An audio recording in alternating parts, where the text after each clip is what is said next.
The hunter has seemingly become the hunted. Just when the federal government thought they had wrapped up the Nnamdi Kanu case with a neat life imprisonment sentence last month, everything is beginning to unravel. We are waking up to a frantic situation in Abuja today, Wednesday, December 17, 2025. The headline is screaming, Omotosho in trouble. And for the first time since that hammer fell on November 20, the confidence in the Justice James Omotosho-led court is shaking. A fresh intelligence assessment and a forensic audit of the judgment transcript has exposed what legal experts are calling fatal errors that could not only nullify the life sentence, but potentially land the judge himself in hot water with the National Judicial Council, the NJC. If you thought the drama ended when Nnamdi Kanu was moved to Sokoto prison, you were wrong. The drama has just shifted gears.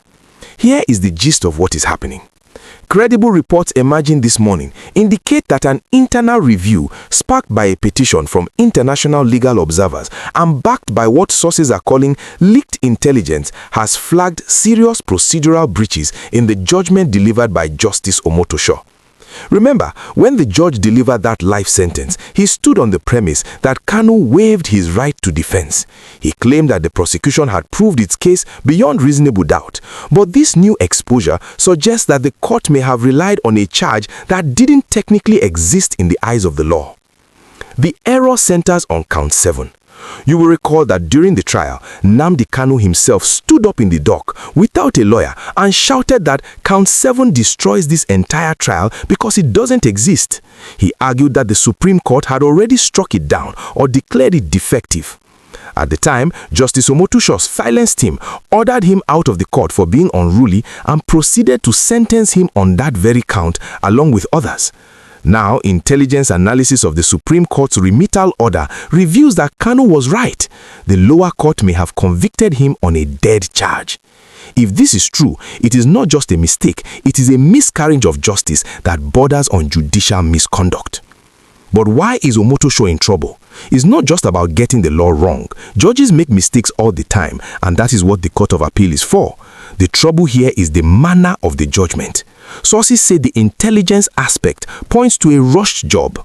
There are allegations, and I use that word carefully, that the speed at which the judgment was delivered after Kanu's lawyers withdrew was unnatural. The report allegedly questions why the court refused to grant a shorter judgment for Kanu to secure new legal representation after his team walked out, essentially forcing a defenseless man into a life sentence. In the eyes of the NJC, denying a defendant fair hearing is a cardinal sin. Nnamdi Kanu's lead counsel, Aloy Ejimakor, has latched onto this new revelation like a shark that smells blood. He has already filed a fresh notice of appeal, and he is using this exposed error as the cornerstone of his argument. Ejimakor stated earlier today that the judgment cannot stand because it is built on a foundation of illegality.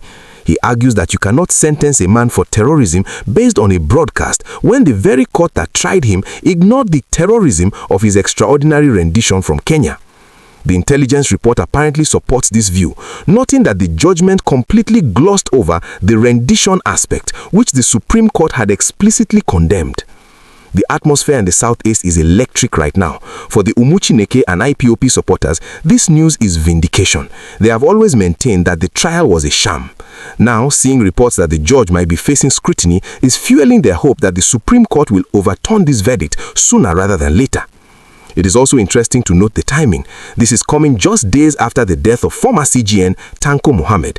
The narrative on the streets is that the spiritual battle is turning against those who have persecuted Kanu. We also have to look at the political angle. The presidency has been very quiet about this. Usually, the Special Advisor on Information, Bayo Onanugo, would be quick to praise the judiciary.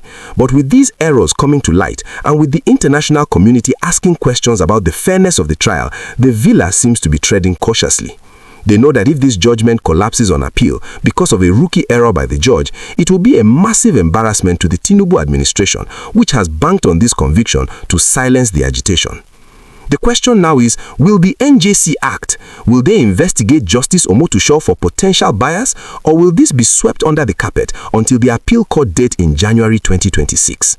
Nnamdi Kanu is currently sitting in a cell in Sokoto, far away from his family and lawyers, but it seems his voice is still echoing in the courtrooms of Abuja.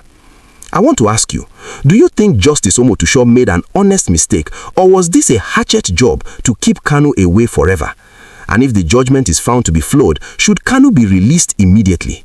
This is the conversation that is tearing the internet apart today.